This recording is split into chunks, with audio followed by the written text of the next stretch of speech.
Autolite and its 98,000 dealers bring you Mr. Herbert Marshall in tonight's presentation of Suspense.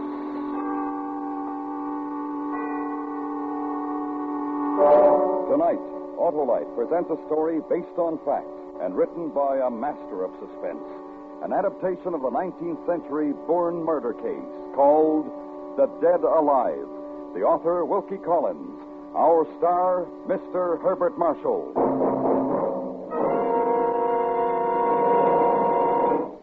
Hey, Wilcox, how you hitting them, kiddo? Hello, Stan. How's our bouncing bantam and brainy baseball manager? Feeling like a home run, Harlow. Purring along like a set of those Autolite spark plugs of yours. Yeah, couldn't understand you better, Stan. Those ignition-engineered Autolite spark plugs are designed for the smoothest and most economical performance money can buy. Wouldn't use any other, Harlow. They're real major league. Thank you, Stan. Friends, if your car isn't giving you the performance it should, why not have your spark plugs checked by your nearest Autolite spark plug dealer? He's equipped to give you expert cleaning and adjustment. And if those spark plugs are worn or need replacing, he'll install a set of famous ignition-engineered Autolite spark plugs, either standard or resistor type. To quickly locate your Autolite spark plug dealer, phone Western Union by number and ask for Operator 25. And remember, from bumper to tail light, you're always right with Autolite. And now, Autolite presents The Dead Alive, starring Mr. Herbert Marshall, hoping once again to keep you in suspense.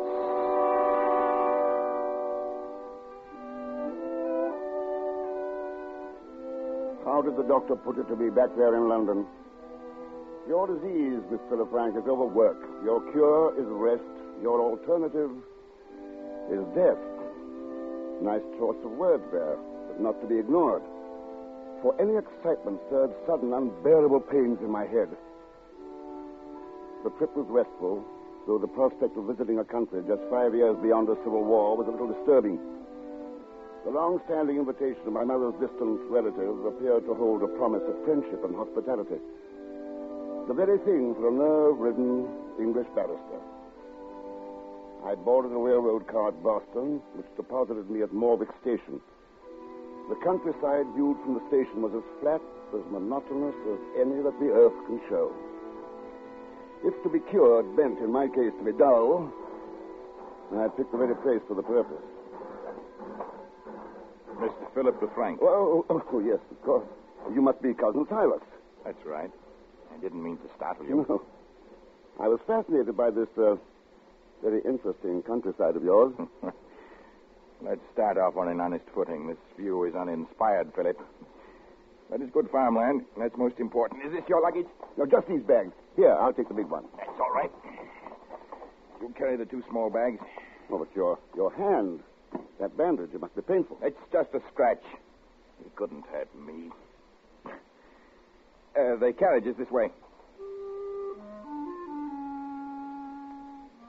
Our ride to Meadowcroft Farm passed, for the most part, in silence. And silence seemed most appropriate as we drove through a grove of stunted, twisted trees. On the road ahead, a short, wiry little man walked towards the house. He glanced over his shoulder, then casually angled to let us pass. But something went wrong with our horse, for he swerved towards the man. Watch out! Hey! You nearly killed that man. Next time he'll move out of the way faster. But you led the horse directly at him. No matter. That man was John Jago, my overseer. Not a very nice man, Philip. Not nice at all. And why do you keep him? Unfortunately, Father left a controlling interest in this estate to my sister. And Letty feels that Jago can run things better than I can. That's still no reason. You might have killed the man. In which case, I would have given him the sort of burial I'd give my dog. Not my favorite dog, mind you.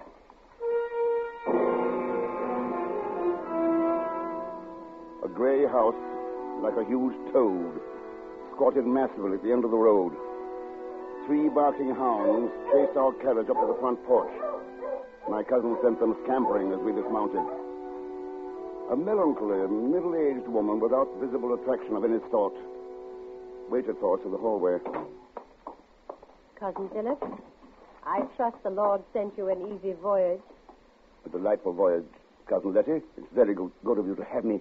thank my father, rest his soul.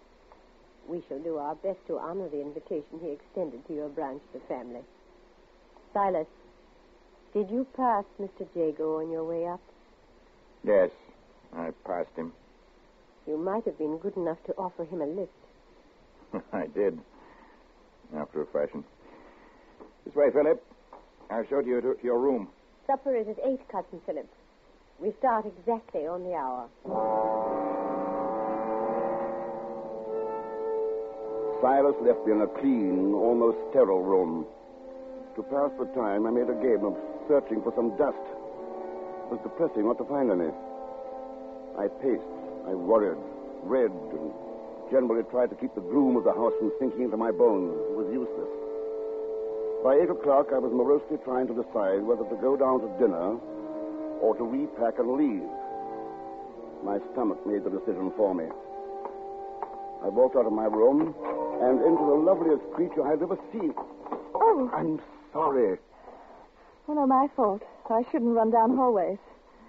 Of course, you're Philip. Of course. But they told me nothing about you. Well, I don't think they're quite sure of how to classify me. I'm Naomi Colebrook. We'd better go downstairs. We'll miss dinner.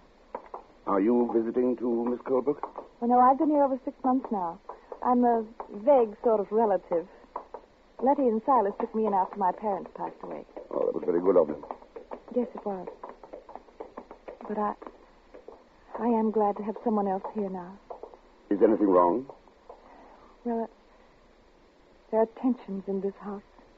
You may feel them. I already have. Something most unpleasant about it all. Oh, please don't let it drive you away. I have to talk to somebody. You see, Naomi, where are you? We're coming, Silas. We'll talk later.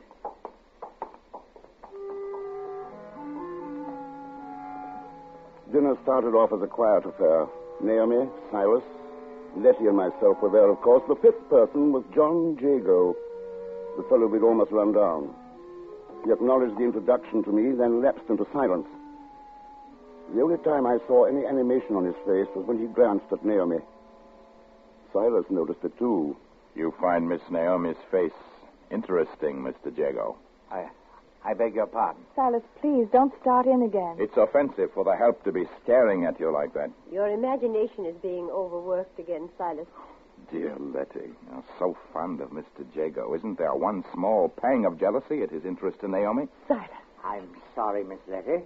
When your brother is in one of these moods, it's best that I retire. Good night. Good riddance. There was no need for that, Silas. You're too even-tempered, Naomi. Let's put it to our guest here. Philip, what did you think of that surly fellow's behavior? Why, I don't know. As to looking at Miss Naomi's face, it constantly attracts my own gaze. Oh. Does it? Yes. Does that make it necessary for me to leave the table? Let's both go for a walk, Philip. I've had enough of this for one evening. But, Naomi... Let her be. Go, Cousin Philip.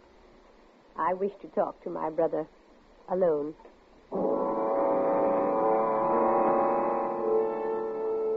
The danger signal in my head, those flashes of pain, did not slacken until we, Naomi and I, were deep within the grove of trees that surrounded the house. The moon was full, its rays filtering through the dense overhead growth of twisted branches. We walked slowly towards a pale green glow that diffused the gray night ahead of us. What's wrong, Philip? Your face is... It's passing. Pain. The doctor warned me to avoid excitement. Silas starts up with everyone. And he turns his anger upon poor Mr. Jago. Yes, they had a terrible fight the other day. Mr. Jago had to use a knife to defend himself. He won't bother me. I'm not too sure. He was furious with you at dinner. I refuse to allow anybody to interfere with the pleasure I take from your company. But, what's causing that green mist ahead? Oh, that's a natural lime kiln. They say it's been burning for centuries. There's a hypnotic quality about this green pit. I can't take my eyes from it. It terrifies me. I keep imagining what would happen if someone were to fall in there. Oh, they should put a fence about it. That. What? There, for the trees. Someone's watching us. Huh? Who's that? I hope I'm not intruding. What do you want, Mr. Jago? I don't wish to disturb you or this gentleman, but I must speak to you, Miss Naomi, in private. Mrs. Howard the manner to approach, eavesdropping from behind a tree. Oh, no, sir. I've just been walking through this grove and came upon you, but I must talk to this lady. So won't it hold until tomorrow? It would be a great kindness on your part, a very great kindness if you let me speak before I rest tonight. Very well. We'll go back to the house. Not the house, miss. Why not? There are eyes and ears in the house, and footsteps so soft that no person can hear them. Then we'll speak here, where we can see all about it. Sir, if you don't mind. I don't want to leave you here, Naomi. Oh, I'll be quite all right, Philip. Mr. Jago will see me back to the house. You know best. Good night, then. Good night, and thank you.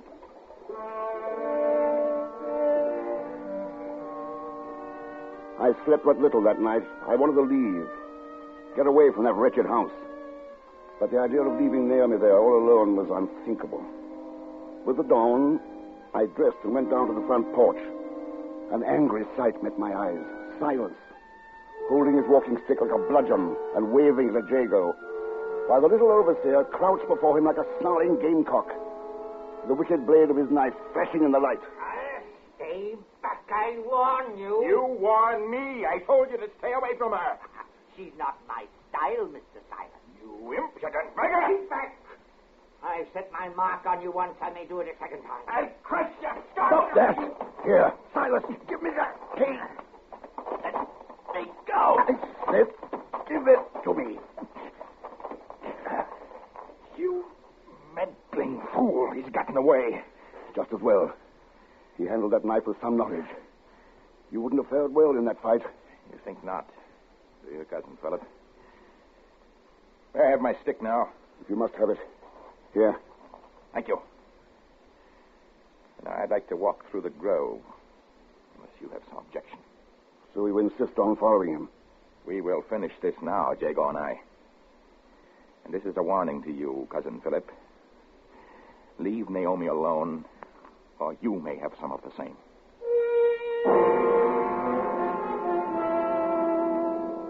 Neither of them had returned to the house by late afternoon. Naomi stayed in her room all day. Cousin Letty sat in her rocking chair and knitted, her eyes never leaving the front door as she waited fearfully. The ugly premonition of violent death hung about the rooms. Finally, approaching footsteps, and we watched to see who would enter.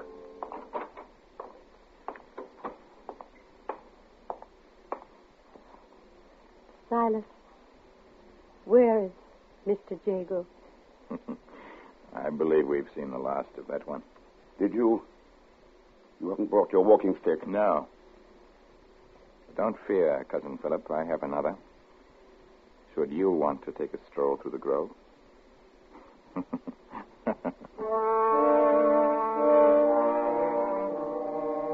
Much later that night, I sat in my room, fully dressed, trying to read.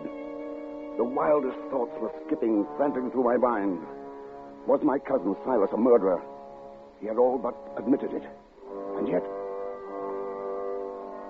someone was walking through the hall. A light, almost stealthy footstep. I opened my door as a wide-robed, ghost-like figure descended the stairway. It was Letty, her body rigid, eyes staring blindly before her. It is dangerous to rouse a sleepwalker, so I followed. Out of the house, through the grove of trees, to the mouth of the lime kiln. She stood there, trembling in the green light. As she took one further step towards the kiln, I reached out and grabbed her shoulders. Stop! It's me! It's Philip! Letty, do you understand? Yes, Philip. Yes. He's there. Mr. Jago is there in the kiln. How do you know? He called to me. His voice, he came from there. That was a dream, Letty. You walked in your sleep. No dream. He's in there, I tell you. There's nothing we can do. Nobody could climb down into that pit to see. Over there, by the tree. A long pole with a mesh iron net. You'll see. Mr. Jago is in there. He told me so. And in the black of that night, I set about the macabre task of fishing the kill. Within the hour, I had brought up a partially burned walking stick, Jago's knife, and a small heap of charred bones.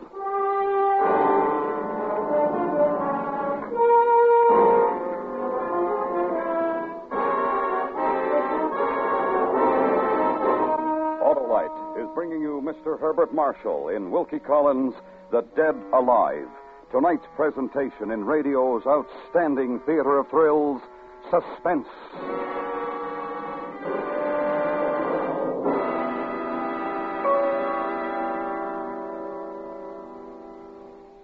Hey, Harlow, you know I signed a whole new team. Yeah? Stan, who are they? Why, a set of those Autolite resistor-type spark plugs, of course. Then you're set for a winning season, Stan. Those Autolite resistor spark plugs are the greatest advance in spark plugs for automotive use in the past 2.5 decades. Is that all? I thought they was the best in 25 years.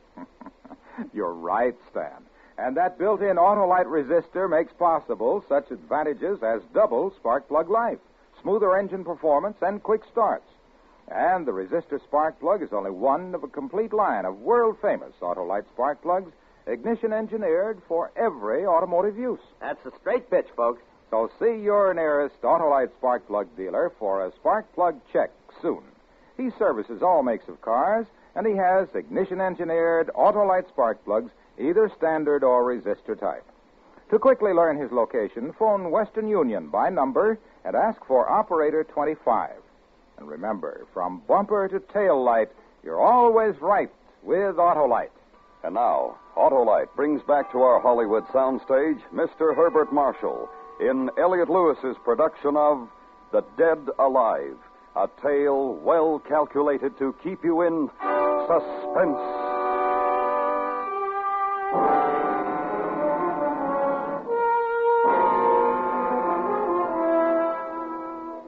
On the parlor table were lying the walking stick, the knife, and the charred bones of John Jago. I'd roused Naomi and Silas, and now the four of us sat around the room, our eyes curiously avoiding the grisly pile before us. The light from the oil lamps failed to clear shadows from the dark corners of the parlor. And so we sat and waited for the silence to accuse. I didn't kill him. You have murder on your soul. Mr. Jago told me that, too. Oh, in your dream, I suppose. He never cared for you, Letty. Why do you carry on so about him? He was too shy to tell me.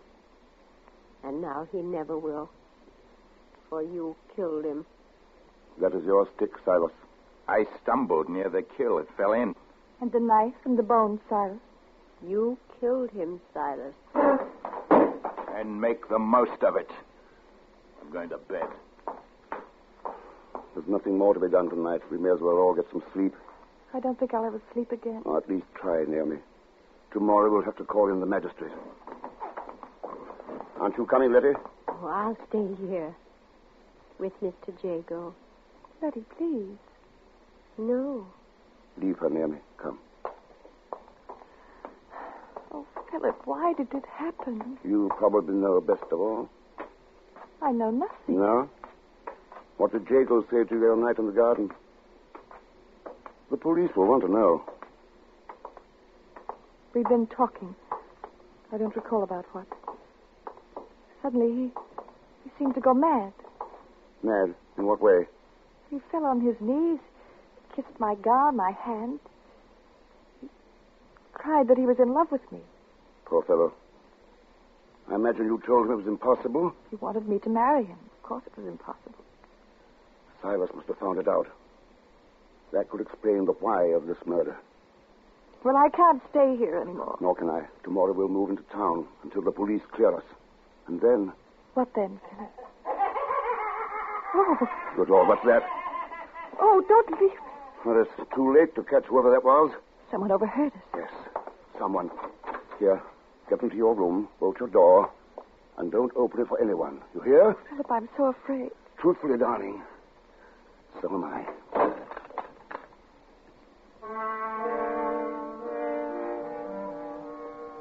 If ever a house was accursed, this was it. With madness or worse, knocking from every crevice and corner. In my room, I locked the door and went to bed. Sleep did not come easily, but it came. I must have just dropped off when some inner sense warned me of a presence in the room. Something was gliding quietly towards the bed. I half opened my eyes and caught the dark shadow of movement and the momentary flash of metal. I rolled out of bed as a knife slashed into the mattress where I'd been lying. My assailants followed me, slashing, hacking at the pillow, the chair that I held before me. I tried to get out of the door. It was still bolted. I set the bolt, and the shadow rushed, driving me back. In terror, I threw a lamp and hit someone. It was suddenly over. The knife wielder had gone.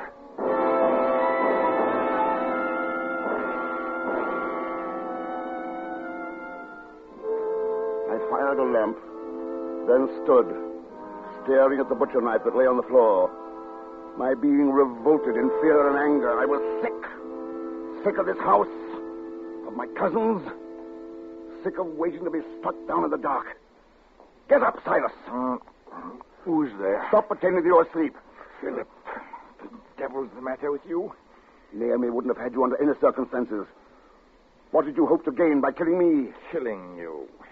If I wanted to kill you, cousin, I would face up to you like a man, not strike in the dark. Who else in this house would do a thing like that? What of Letty? Letty. It couldn't have been a woman. Don't underestimate our New England women, Philip. They're strong as oxen. You better come along with me while I question her. You don't trust me? Exactly.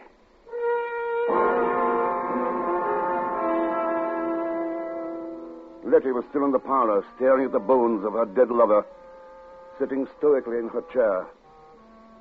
Something had changed her, though. There was an ecstatic look about her, and for the moment her face was almost pretty.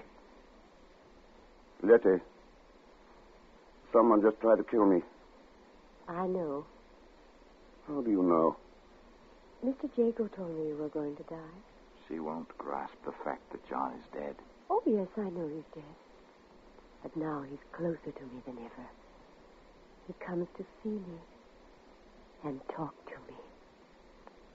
Did you go upstairs, Letty, to my room with a knife? Mr. Jago told me I was pretty. I asked him if I was. And he told me. He's dead now. But he's with me all the time. Well, Philip, are you still quite positive it was I? Naomi!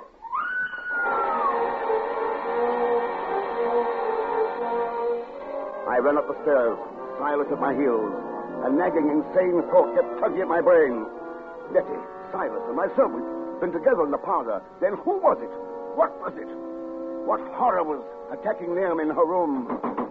Naomi! Open this door! It's me! Naomi! Philip! Naomi, are you all right? Stand back! I'm going to break it open.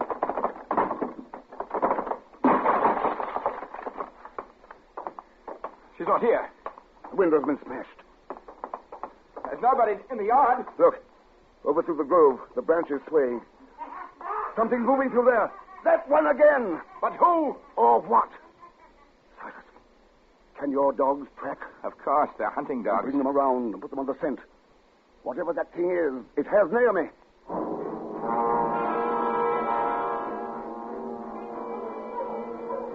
The dogs picked up the scent and ran, baying into the tree grove. Silas and I, lanterns spraying yellow light through the darkness, followed. Somewhere ahead, there was something, man or monster, without a mind. Suddenly, at the lime kiln, the dogs stopped howling.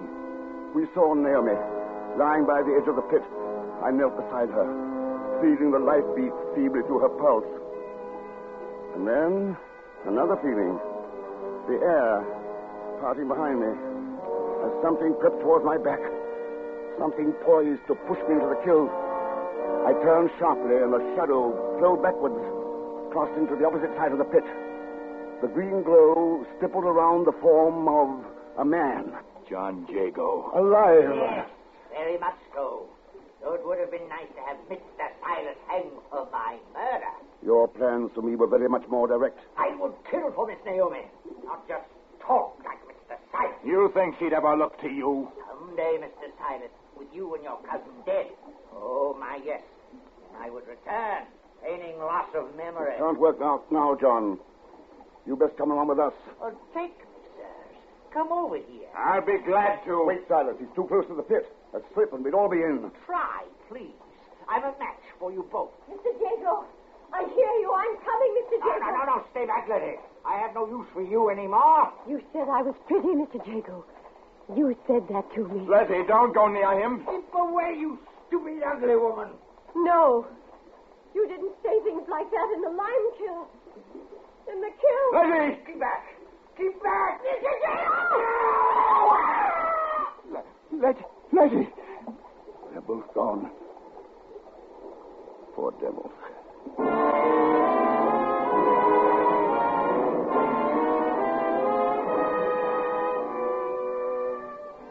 It was the next day, in the carriage, riding back to town.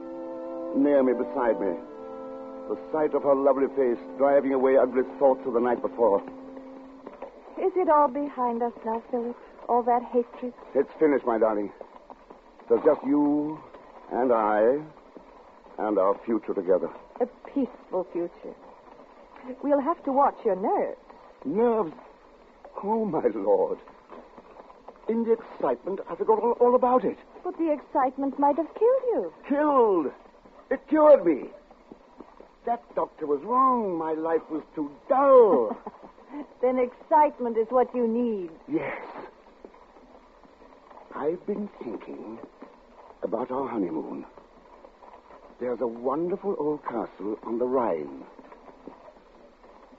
They say it's haunted.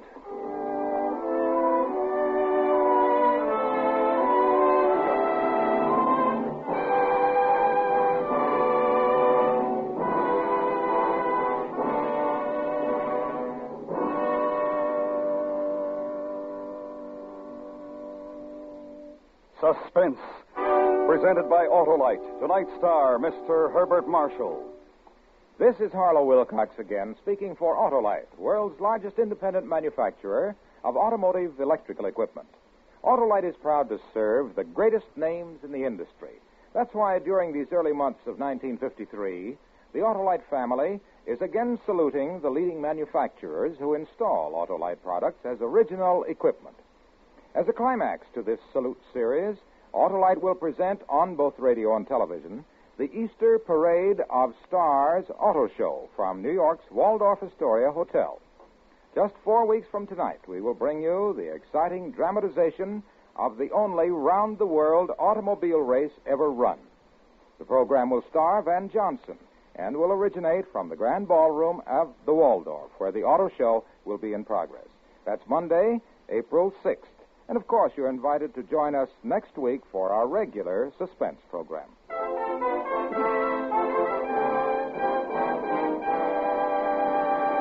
Next week, a story about heroism as we document the attempt of 3 brave men to conquer the mountain. Our star, Mr. John Hodiak. That's next week on Suspense. Suspense is produced and directed by Elliott Lewis, with music composed by Lucian Morowick and conducted by Lud Gluskin. The Dead Alive was adapted for Suspense by Sam Rolfe from the story by Wilkie Collins. In tonight's story, Mary Jane Croft is heard as Naomi, Lamont Johnson as Silas, Jeanette Nolan as Letty, and Joseph Kearns as Mr. Jago. Herbert Marshall can currently be seen in the RKO production Angel Face. This is the CBS Radio Network.